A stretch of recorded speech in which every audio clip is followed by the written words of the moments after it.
வணக்கம் நண்பர்களே. சென்னை நுங்கம்பாக்கத்தில் உள்ள டிபிஐ வளாகத்தில் இடைநிலை பதிவு மூப்பு ஆசிரியர்கள் கடந்த மாதம் செப்டம்பர் 28ஆம் தேதி முதல் தொடர் போராட்டத்தில் ஈடுபட்டு வந்துட்டுருக்குறாங்க. இந்த போராட்டத்தில் ஈடுபட்ட ஆசிரியர்களில் 200க்கும் மேற்பட்டவர்கள் மயக்கமடைந்துள்ளனர். பல்வேறு ஆசிரியர்கள் போராட்டம் நடத்தும் இடத்திலேயே சிகிச்சை பெற்று வந்து கொண்டிருக்கின்றனர். இந்த நிலையில் உண்ணாவிரதம் குறித்து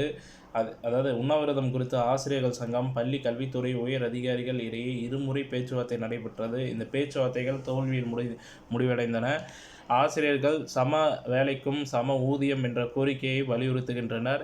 இதற்கிடையில் ஆசிரியர்கள் தங்களின் கோரிக்கைகள் தொடர்பாக கட்டாயம் முதல்வரின் கவனத்திற்கு எடுத்து சென்று விரைவில் தீர்வு காண வேண்டும் என்று கோரிக்கை விடுக்கப்பட்டுள்ளது. முன்னதாக இது குறித்து பேசிய சங்கத்தின் மாநில பொதுச் செயலாளர் ராபர்ட், தமிழக அரசு சார்பில் இடைநிலை ஆசிரியர்களின் கோரிக்கை குறிப்பிட்ட தேதிக்குள் நிறைவேற்ற நடவடிக்கை எடுக்கப்படும் என்ற அறிவிப்பு வந்தால் மட்டுமே உண்ணாவிரதத்தை கைவிடுவோம் என்று உறுதிபட தெரிவித்தார். இதனால் போராட்டம் தொடர்ந்து நடைபெற்று வருகிறது.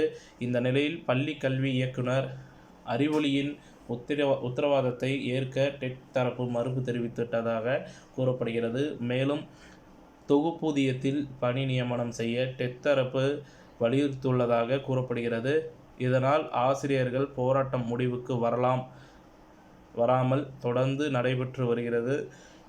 இத்துடன் இந்த செய்தி தகவல் முடிவடைகிறது. இந்த செய்தி தகவல் பிடிச்சிருந்தால் லைக் பண்ணுங்கள், ஷேர் பண்ணுங்கள். மறக்காமல் நம்ம சேனலை சப்ஸ்கிரைப் பண்ணி பெல் ஐக்கானை கிளிக் பண்ணி வச்சுக்கோங்க. நன்றி, வணக்கம்.